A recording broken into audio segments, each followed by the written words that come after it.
আমি আগে মিউজিক করতাম, কিন্তু আলহামদুলিল্লাহ আল্লাহর জন্য ত্যাগ করেছি। কিন্তু আমার কিছু গানের ভিডিও কিছু মানুষের কাছে আছে যাদের সাথে যোগাযোগ আর নেই।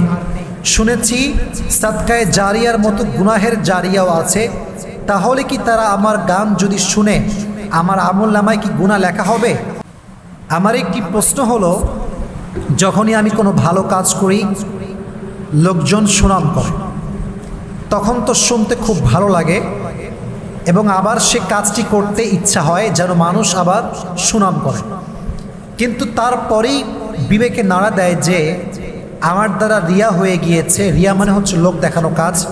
তাহলে কি আমি সেই ভালো কাজগুলো করব না? রিয়া থেকে বাঁচার জন্য আমি কি আমল করতে পারবো? আচ্ছা, এটা অনেক গুরুত্বপূর্ণ বিষয়। দেখবেন কোনো যুবক যখন 5 ওয়াক্ত নামাজি হয়ে যায়, দাড়িওয়ালা হয়ে যায়, কিছু কিছু লোক দেখবেন অনেক প্রশংসা করে, মাশাআল্লাহ তুমি তো অনেক ভালো হয়ে গিয়েছো, আগে তো গাঁজা টানতা এখন তো ভালো হয়ে গিয়েছো, এরকম বলো না মাঝে মাঝে? অনেক সময় গাঁজাখোরা নামাজি হয়ে যায়, বিড়িখোরা নামাজি হয়ে যায়। তো কেউ বদনাম করে, আবার কেউ ভালো প্রশংসাও করে। তো দেখবেন যখন ভালো প্রশংসা করে মানুষ আরও মোটিভেট হয়, আরও নামাজ পড়ে, আরও সুন্দর জামা পড়তে ট্রাই করে। ফলে এক সময় কি এরকম মনে হয় যায়, হায় হায় আমি কি মানুষকে খুশি করবার জন্য নামাজ পড়ছি নাকি, আমি কি মানুষকে খুশি করবার জন্য দাঁড়িয়ে রাখলাম নাকি, এরকম মনে হয়।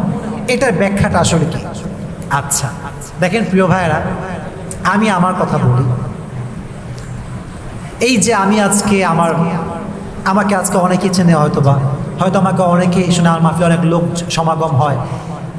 এটা আসলে একটা সময় এমন ছিল যখন শুরুতে কাজ করতাম অনেক রিয়া কাজ করতাম। এখনও যে পরিপূর্ণ মুখলেস তা কিন্তু না। মনে রাখবেন, বান্দা যখন কোনো আমল শুরু করে তখন তার মাঝে পরিপূর্ণ ইখলাস আসে না। এটা গ্রাজুয়ালি আসে, ডে বাই ডে আসে, আস্তে আস্তে আসে।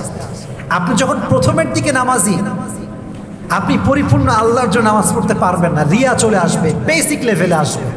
যখন কন্টিনিউ করতে থাকবেন মনটা আস্তে আস্তে পরিষ্কার হবে। দেখবেন আস্তে আস্তে ইখলাস দান করবে একজন, তিনি কে? মাঝে মাঝে দেখবেন কিছু যুবক ছ্যাঁকা খেয়ে বেকা হয়ে যায়। তো ছ্যাঁকা খাওয়ার পরেই বাপরে হ্যাপি আল্লাহওয়ালা, কনফার্ম জান্নাতি টাইপের লেভেল হয়ে যায় একেবারে। ওকে মসজিদ ছাড়া দেখাই যায় না, গান টান আর শোনে না। কয়েকদিন খুব আল্লাহওয়ালা, কয়েকদিন পরে আবার জেইলাও সেই কৌধু। এরকম মাঝে মাঝে হয়। তা আমি যুবকদেরকে বলবো, যুবক দিনের পথে তুমি ছ্যাঁকা খেয়ে আসছো, এটা খুব ভালো কথা, কিন্তু মাথায় রাখবা ছ্যাঁকা খাওয়াকে টার্নিং পয়েন্ট করা যাবে না।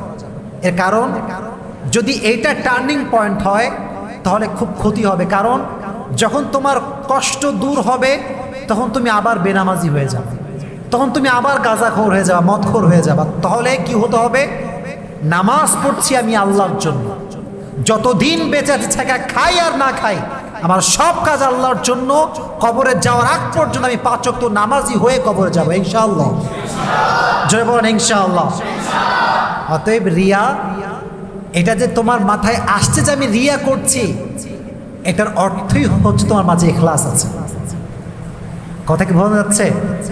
আমি মানুষকে দেখানোর জন্য করছি কিনা ভয়, আরে আমি কি মানুষের জন্য করছি, এটাই প্রমাণ আপনার ভেতরে ইখলাস আছে।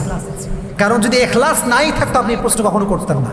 এই জন্য প্রিয় ভাইয়েরা, শুরুর দিকে যে কোনো কাজে ইখলাস আসবে না, বাট বারবার করব, প্রতিদিন করব, প্রত্যেকটা সময় করব। একটা সময় ইখলাস দিবে একজন, আওয়াজ দিয়ে বলেন তিনি কে? আর ইখলাস নিয়ে আসার জন্য উপায় হচ্ছে, যে কোনো কাজের শুরুতে আপনি নিয়ত করবেন যে I am doing this work just to achieve the satisfaction of my lord. আমি মানুষের জন্য করছি না, আমার উদ্দেশ্য একজনকে সন্তুষ্ট করা। আওয়াজ দিয়ে বলেন তিনি কে? আমরা আল্লাহর জন্য সব কাজ করবো তো ইনশাআল্লাহ। শুনি না, জোরে বলতে হবে ইনশাআল্লাহ।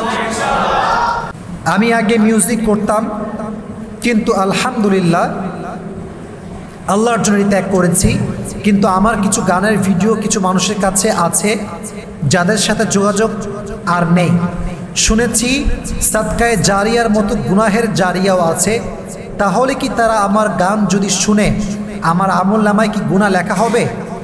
এটা কিন্তু বড় ক্রিটিক্যাল কোয়েশ্চেন, ক্রিটিক্যাল। মনে করেন আপনারা সানা খানের নাম শুনছেন? সানা খান বলিউডের একজন অ্যাক্টর, একজন নায়িকা, বলিউডের অভিনেত্রী ছিল। সে কিন্তু দিনের পথে ফিরে আসছে এবং সে একজন মুফতিকে বিয়ে করছে, দেখছেন আপনারা সবাই। তো এখন যদি আপনি বলেন যে হুজুর সারা খান তো অনেক মুভি করছে, তাহলে সে কনফার্ম জাহান্নামী না, এটা ঠিক না। তওবা এমন একটা বিষয়, তওবা যখন আল্লাহর কাছে কবুল হয়ে যায়, আল্লাহ পৃথিবীর সমস্ত বাজে কাজের রেকর্ড যা আপনার আছে, আল্লাহ এতটা রহমান, এতটা রহিম, আল্লাহ সব মাফ করে দেয়। এত আস্তে সুবহানাল্লাহ পড়লেন আপনারা। অতএব অনেকে গান করেছে, হয়তো ফেসবুকে আপলোড আছে, ইউটিউবে আপলোড আছে।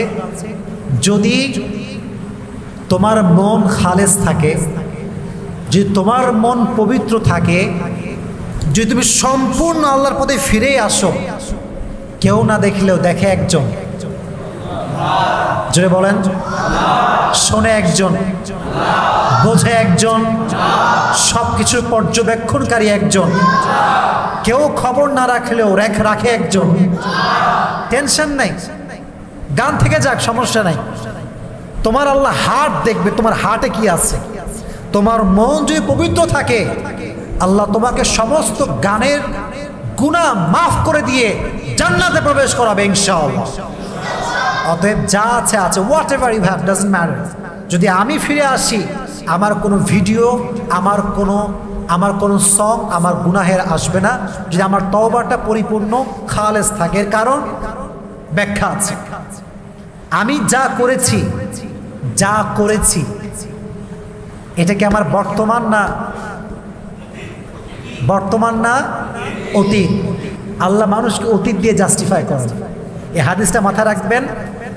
মানুষ কোন অবস্থায় মারা গেল এটা মূল বিষয়। একটা মানুষ আজীবন কাফের ছিল, কিন্তু মৃত্যুর আগে কালেমা পড়েছে, মৃত্যুর সঙ্গে সঙ্গে সে জান্নাতে প্রবেশ করবে, শেষ অবস্থা গ্রহণযোগ্য। এজন্য যা হয়েছে, আমরা সব সময় তওবা করে আল্লাহর পথে ফিরে আসবো। রাজি আছেন ইনশাআল্লাহ? আর আল্লাহ কি অতীত দিয়ে জাস্টিফাই করে না বর্তমান দিয়ে জাস্টিফাই করে? আল্লাহ আমাদের সবাইকে হেদায়েত দান করে। সকলে পড়া আমিন। আলহামদুলিল্লাহি রাব্বিল আলামিন।